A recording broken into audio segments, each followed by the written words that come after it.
Perlahan tapi pasti Pak Jokowi menepati janjinya.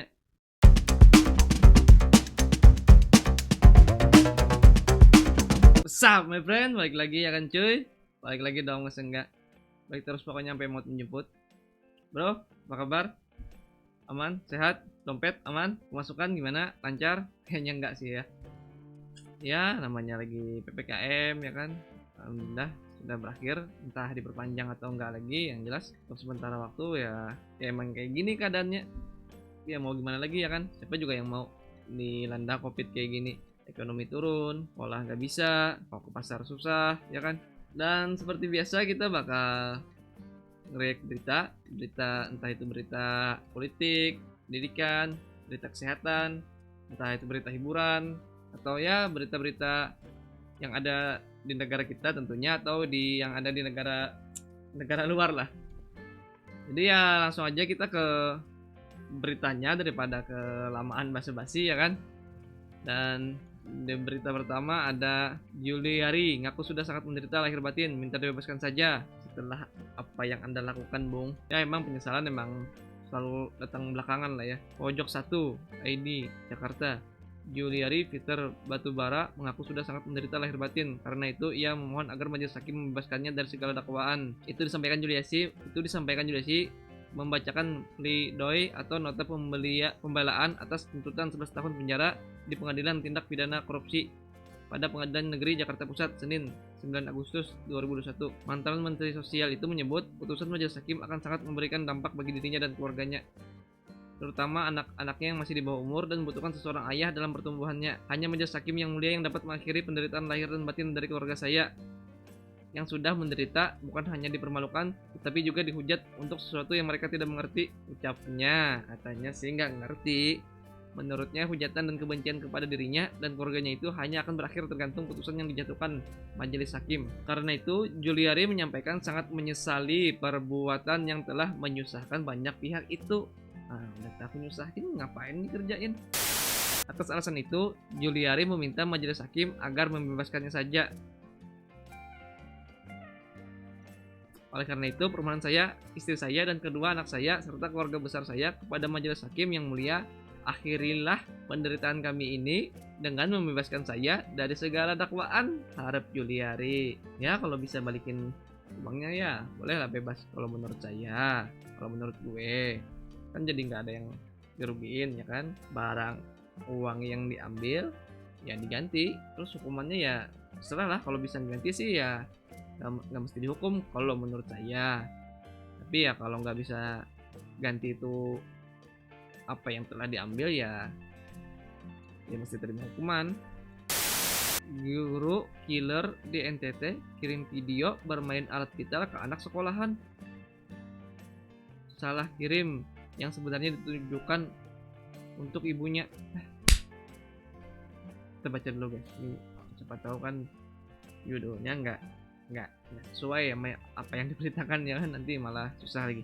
Sebuah peristiwa memalukan mencoreng nama seorang guru di Kabupaten Dambata, Nusa Tenggara Timur. Oknum guru yang dikenal galak tersebut mengirimkan sebuah video asusila ke seorang wanita yang diduga selingkuhannya. Namun sayangnya video itu dibuka oleh anaknya yang sedang meminjam ponsel untuk belajar secara daring. Kegep anjing, kegap sama anak. Aduh, itu malunya luar biasa. Mengutip dari Pos Kupang, saat sedang mengikuti pelajaran secara virtual, siswa tersebut mendapati pesan tak senonoh. Sontak siswa tersebut merasa syok. Usut punya usut, video tersebut harusnya diterima oleh ibu dari siswa tersebut yang merupakan seorang staf ASN di kantor camat Ngawutung, Kabupaten Lembata, NTT. Muncul dugaan wanita itu merupakan selingkuhan dari oknum guru pelaku video store tersebut. Adapun Pak Guru dalam video itu disebut melambaikan tangannya sembari memainkan alat vitalnya. Anjing, kegap sama anak. Aduh, itu malunya luar biasa lah. Cuman ya anehnya sih ya, kok bisa ke-share gitu kan videonya. Nah, maksudnya ini beritanya bisa ke-share kayak gimana? Maksudnya sih ya, masa iya anaknya yang laporin. Cuman ya untuk bapak-bapak di luar sana dan ibu-ibu, buat kalau kalian mau pop dan segala macam, tanyain dulu lah, aman nggak, kamu lagi di mana ya kan, HP sama siapa. Kalau sama orangnya ya mbak boleh lah, tapi Tapi ya hati-hatilah, ntar malah sebar lagi ya kan, klarifikasi lagi, nangis. Next, korupsi bansos Rp 450 juta, pendamping PKH di Malang diancam seumur hidup. Nggak cuman virusnya guys yang mutasi, koruptornya juga mutasi. Anjing. Ayolah, ini bantuan, masa iya dikorupsi juga. Malang, pendamping program keluarga harapan PKH di Kabupaten Malang, PTH inisialnya PTH 28 tahun kayaknya, korupsi bansos, ia terancam hukum seumur hidup. Penyidik Satreskrim Polres Malang menjerat PTH dengan pasal 2 ayat 1 subsidiar, pasal 3 subsidiar, pasal 8 Undang-Undang Nomor 20 Tahun 2001 tentang tindakan pidana korupsi. Untuk pasal 2 ayat 1 ancaman hukuman minimal 4 tahun, sementara pasal 3 ancamnya maksimal seumur hidup. Pasal 12 juga sama, maksimal hukuman penjara 20 tahun. Terang pakar hukum Universitas Brawijaya, Dr. Prija Jatmika kepada detik.com. Dilansir dari detik.com guys, Selasa 10 Agustus 2021. Sebelumnya diberitakan polisi Malang membongkar kasus korupsi dana bansos program Keluarga Harapan. Kapolres Malang AKBP R Bagus Wibisono menyatakan tersangka PTH merupakan pendamping sosial PKH wilayah Pagelaran, Kabupaten Malang selama 12 September 2016 sampai dengan 10 Mei 2021, di mana tersangka telah menggelapkan dana bantuan PKH kurang lebih untuk 37 kelompok penerima manfaat di Desa Kanigoro, Kecamatan Pagelaran, Kabupaten Malang dengan nilai sebesar 450 juta rupiah guys. 450 juta seumur hidup. Yang 6 teh pengen bebas katanya ya kan. Terus hukumannya cuma ya sampai 11 tahun lah. Ini kalau seumur hidup sih bercanda lah. Bercanda lah. Masa ya yang lebih kecil lebih lama ya kan? Harusnya yang lebih besar, lebih gede juga kenanya ya kan. Masa iya ya ibarat kata kita mancing, masa umpannya kecil dapatnya gede, ya umpannya gede dapatnya gede juga lah. Cuman ya bingung aja nih, bantuan buat masyarakat terus dikorupsi. Coba deh saya pikir, seandainya kita berada di posisi, coba deh buat yang para korupsi ini, coba Anda sekali aja berpikir gimana rasanya kalau seandainya Anda digitukan. Aduh. Next, anggaran baju dinas DPRD Tangerang Rp 675 juta berbahan Louis Vuitton. Louis Vuitton guys, baju DPRD. Di tengah Covid kayak gini malah pengen bikin baju bahan Louis Vuitton. Bercanda kayaknya bercanda. Ya nggak stres kali ya kan. Jadi ya bikin berita kayak gini. Di tengah masa pandemi, masyarakat dihebohkan dengan kabar pengadaan bahan pakaian sekretariat DPRD Kota Tangerang yang merogoh dana fantastis. Kabarnya, Louis Vuitton jadi salah satu bahan yang akan digunakan menjadi baju dinas harian PDH. Selain Louis Vuitton, ada pula bahan-bahan dari brand ternama lainnya seperti Lanivisio di Calvino untuk pakaian sipil resmi, Tidero untuk pakaian sipil harian, dan Thomas Crown untuk pakaian sipil lengkap. Wow, bahannya barang-barang bermerek semua guys. Aduh, mantap lah ini Tangerang punya DPRD-nya. Siapa tahu ya kan, ini bukan diambil dari bukan diambil dari dana daerah, mungkin pribadi lah, dana pribadi ya kan.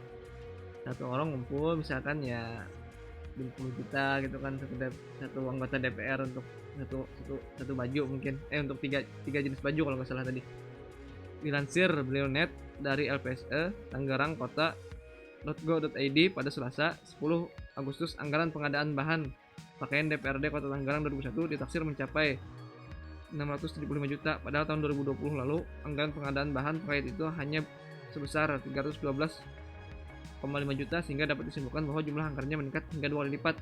Tapi kalau pengadaan bahan itu artinya negara yang nanggung. Canda emang ini, canda. Kayak ini bercanda guys. Mungkin ya, kalau menurut aku sih nggak mungkin lah ini disetujuin ya kan.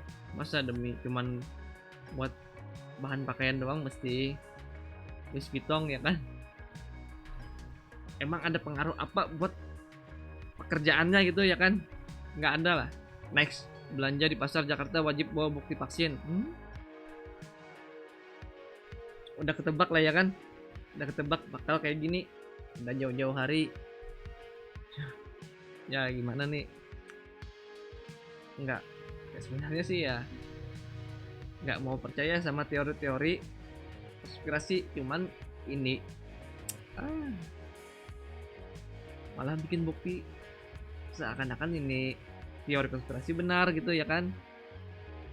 Jakarta, CNN Indonesia, pemerintah Provinsi DKI Jakarta mengeluarkan peraturan bagi pedagang maupun pengunjung pasar tradisional. Mereka wajib divaksin selama masa pemberlakuan pembatasan kegiatan masyarakat PPKM level 4. Ketentuan itu tertuang dalam keputusan Kepala Dinas PPKUMK DKI Jakarta nomor 402 tahun 2021 tentang pemberlakuan pembatasan kegiatan masyarakat level 4 COVID-19. SK itu ditekan oleh PLT Kepala Dinas PPKUKM Andri Yansah pada 26 Juli lalu. Kalau buat yang belum vaksin, kan katanya vaksin kalau gula darah tinggi atau darah tinggi nggak boleh vaksin, ntar malah ada efek lanjutan ya kan. Jadi ya nggak wajib vaksin lah. Nah itu untuk orang yang nggak divaksin gimana kalau mau ke pasar? Tip gitu. PPKM level 4 di Jakarta diperpanjang, mal dan rumah ibadah boleh buka kapasitas 25%. Tapi ya ini katanya mal dan rumah boleh dibuka lah kapasitas 25% ya. Alhamdulillah ya kan. Mungkin ya berikutnya next kalau udah vaksin boleh ke mal. Mungkin. Pastilah, nggak mungkin nggak lah. Kalau udah divaksin pasti boleh lah nanti. Ntar. Jadi ya semuanya pasti wajib vaksin guys. Jakarta Kompas.com. Wakil Gubernur DKI Jakarta Ahmad Riza Patria mengatakan pemberlakuan pembatasan kegiatan masyarakat level 4 di Jakarta resmi diperpanjang sepekan ke depan hingga 16 Agustus 2021 guys. Dari 12 Juli sampai 16 Agustus kita PPKM ya kan. Ya, yang sabar ya. Buat para pedagang mohon bersabar, ini ujian karena ya nggak ada satupun dari kita yang pengen lah untuk menjalankan keadaan saat ini. Next, pelaku suntik satu vaksin kosong minta maaf, mengaku tidak berniat buruk.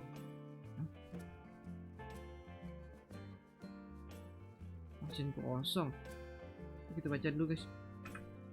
Jakarta Kompas.com. Tenaga kesehatan berinisial EO meminta maaf atas kelalaiannya saat melakukan penyuntikan vaksin COVID-19 kosong di fluid penjaringan Jakarta Utara. EO mengungkapkan permohonan maafnya saat kasus tersebut dirilis Polres Metro Jakarta Utara Selasa 10 Agustus 2021. Saya mohon maaf terlebih pertama kepada keluarga dan orang tua anak korban yang saya telah vaksin. Saya mohon maaf, saya tidak ada niat buruk apapun, kata EO dalam rekaman yang diterima Kompas.com. Saya hanya ingin membantu menjadi relawan untuk memberikan vaksin. Saya juga minta maaf kepada seluruh masyarakat Indonesia yang dirasakan oleh kejadian ini, lanjutnya. EO tak sanggup lagi menjelaskan alasannya sampai melakukan hal itu terhadap seorang korban berinisial BLV. Dia hanya dapat mengaku bahwa pada saat kejadian tersebut telah melayani 599 orang peserta vaksinisasi. Kita positif thinking aja guys, mungkin dia capek ya kan, dan tanpa sengaja ternyata yang pas mau ngambil ini kosong, terus langsung suntik. Mungkin karena kecapean juga ya kan. 599 orang peserta vaksinisasi. Ya buat Anda inisial EO, semoga ya kalau memang tidak ada unsur kesengajaan ya semoga aman lah kasusnya dan nggak kenapa-napa ya kan. Kita positive thinking aja guys, positive thinking. Lagian siapa juga yang mau kan buat jadi relawan vaksin, capek ya kan. Ekonomi naik 7,7%. Sri Mulyani, strategi pemulihan sudah benar. Men, perlahan tapi pasti Pak Jokowi menepati janjinya, naik 7% katanya ya kan. Alhamdulillah ekonomi kita naik 7% di tengah pandemi. Bisa naikin ekonomi ya luar biasa lah. Cuman ya nggak tahu ini persen dari mana ya kan. Kita buat kalian yang pengen cari tahu ya cari tahu sendiri aja lah. Aku juga nggak ngerti di mana ngepresentasiin ekonomi naiknya ini.